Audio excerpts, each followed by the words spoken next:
Hey everyone, this is Sarah from Misadventure Pants, and I'm going to do a quick walkthrough of my 21-week Mount Rainier training plan.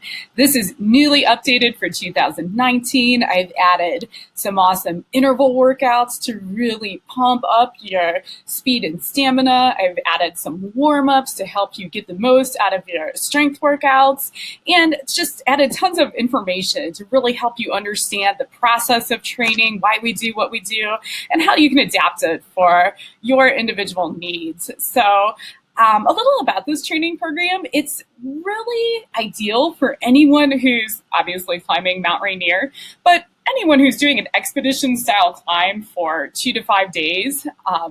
If you think about the difference between climbing Mount Rainier and climbing a 14er in Colorado, when you do Rainier, you're actually taking a backpack and you're climbing up a glacier and you're carrying maybe 40 to 50 pounds up some really steep, somewhat technical terrain. So you just really have to have a different level of fitness than if you're going out and day hiking. And that's what this plan is getting you in shape for. So it'll also work for many of the peaks in the Pacific Northwest, for Mexico, for South America, the Himalayas, Asia, just if you think about it as any peak we're going to be out for more than one night, you can adapt this program for it. It starts at about 5 hours of training a week. You actually don't have to be at 5 to start. You can adjust it downward a bit if you need to. And you don't have to necessarily be in great shape or be super consistent, but should be, doing some exercise and have some base of fitness before you begin. The workouts build to about 12 hours a week at the very end, about a month before you go to Mount Rainier. You'll have a couple weeks where you're working out pretty intensely.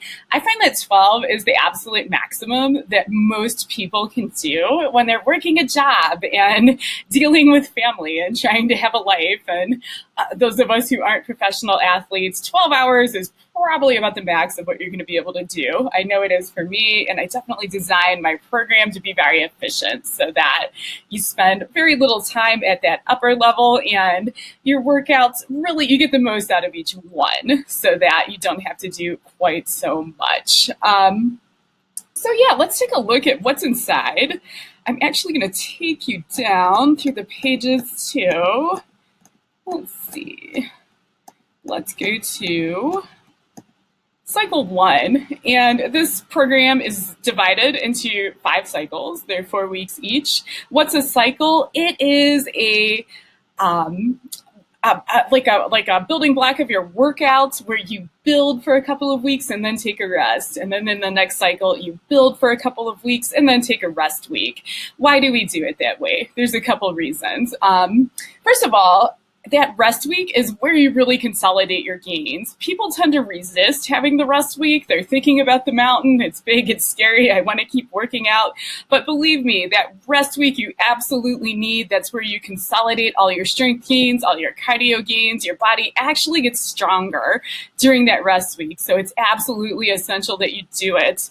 Another great thing about cycling and having periodic rest weeks is you can actually build some flexibility into your program that way. Like, let's say you are going on a business trip and you're going to be very busy for a week. You can actually make that a rest week, even if it's not technically the 4th week of the cycle. You can move things around a little bit, and then it won't be so disruptive to your training, and it won't be like missing a week. And that you can also do that if you get ill, if you get a minor injury, if your child gets ill and you have to, spend some time taking care of them. Yeah, all the life stuff that comes up, the cycling just makes it so much easier to deal with. So let's look at week 1. There's 21 weeks of these pages in there, and they're all set up basically the same way. So let me walk you through. First of all, you're going to see that there are 2 columns on the schedule. There's a gym and an outdoor column. People sometimes panic. They're like, do I have to do both these workouts? And no, don't do that. You're going to pick one or the other, whatever is just works best for your schedule. So the outdoor workout is really designed for people who can do a very long hike once a week. And generally, those are going to be people that are living maybe in the mountains, in the PNW, in Colorado, someplace where you can really just get out and have a long, enjoyable workout, a long, enjoyable hike, and not be trying to do this long workouts on the treadmill or in the gym. Now, if you're training, away from the mountains, someplace where you don't really get the chance to take long hikes, your schedule is going to be a little different. You're going to do the gym schedule. You're going to, and it basically breaks this hike workout into two cardio workouts. So you're going to have more days of working outs, but the workouts will be shorter. And that's because I'm assuming you're going to be maybe doing some of these longer cardio workouts in the gym. And we don't want to kill you and make you hate your life and make you hate training by doing like a 6-hour treadmill workouts. These hikes actually get quite long. These outdoor hikes actually get quite long towards the end. So, we try to break that up for you so that your training is a little more enjoyable. And you just pick one column to do every week. You can mix them up. For example, if you normally live in California by the Sierras and train outside, but you're going on a business trip to Delaware, do the gym workout. Where you're on your business trip, you can go back and forth. There's really no problem with that. So the workouts, there are basically 3 kinds. So you have strength workouts, cardio, aerobic workouts, and then your hiking workouts. And you can see in week 1, so you actually have 4 different workouts that I give you that are circuit strength workouts. They're different weightlifting exercises that you do, fairly quickly, close together, so you get some cardio benefit as well, and also it gets you out of the gym faster. So you're actually going to do 2 circuits during this first day of training. One's a core circuit, and then one is a power circuit. And here's something interesting about this program that I think is really cool. This is something I've learned in the past few years. I think it's a good idea. This power circuit is kind of heavier weights, heavier lifting, and it can be quite tough, but we're going to do it early so that as you start, your hikes become longer and you're doing more cardio, you can actually move into the maintenance phase of your strength training faster, and that leaves you a lot more energy to focus on the cardio. So in this week 1, we don't have a ton of cardio, so let's do some heavy lifting, some hard strength. There's some information in the instructions. If you have not lifted weights before, you might actually want to start a little bit lighter with one of the easier circuits, and the plan tells you how to do that. Aerobic workouts. You're going to have many of these every week. In week 1, they're all what we call steady state. There's no intervals. You're just kind of out there. You can do running, cycling, exercise machines, whatever works for you, at a moderate pace. It should be conversational. It shouldn't feel too hard. We're basically just building up your aerobic base at this point. Later on, you have 2 kinds of intervals that you do. One's a Vo2 Max Interval, and one is a lactate threshold interval. They're very good, both very good for speed, for stamina, and the program kind of tells you a little bit about each one and how to do it and why it's important.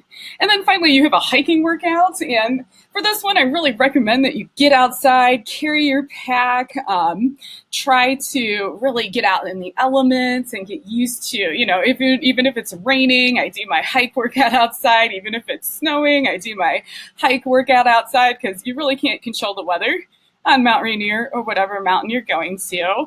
For these workouts, I also recommend that you carry some weight in your pack, and it's going to be very small for the first couple of cycles, and it actually increases as you go through the program. And that's because this carrying a heavy backpack is really what differentiates Mount Rainier from a day hike up a 14er. You're going to be carrying 40 or 50 pounds on your back while you go up something steep, and it might be something that's like a glacier. That's not the easiest thing to hike up. So we really want you to practice carrying weights on your hikes. So that comes in later, but definitely it's a very important part of the program, and it'll tell you right in this part about how much weight to carry. And if you're on the gym program, your hike is a little bit shorter. If you can do 2 hiking type workouts with weight, maybe one of these aerobic, maybe this aerobic workout. You can make a hike as well to break it up. But I'm assuming if you're on the gym program, you're going to be hiking around your neighborhood, hiking up and down, maybe a small hill or looping a small hike. So we try to make it shorter for you to cut down on the boredom factor. So there you go, week 1 of your program and a little preview of what's to come. Really hope you guys check it out. You can actually get the first 4 weeks of this program for free. If you want to see more, just go to my website and hit the freebies tab and download or click on the 4-week free 4-week Mount Rainier program, and that will it'll actually email you and give you the first 4 weeks if you want to take a closer look. And yeah, I hope to see some of you in the Facebook group, working this program and getting great results. If you have any questions, definitely hit me up right here through my website, and I will talk to you soon. Hope you've enjoyed the walkthrough and have a great afternoon or whatever it is where you're at. Bye.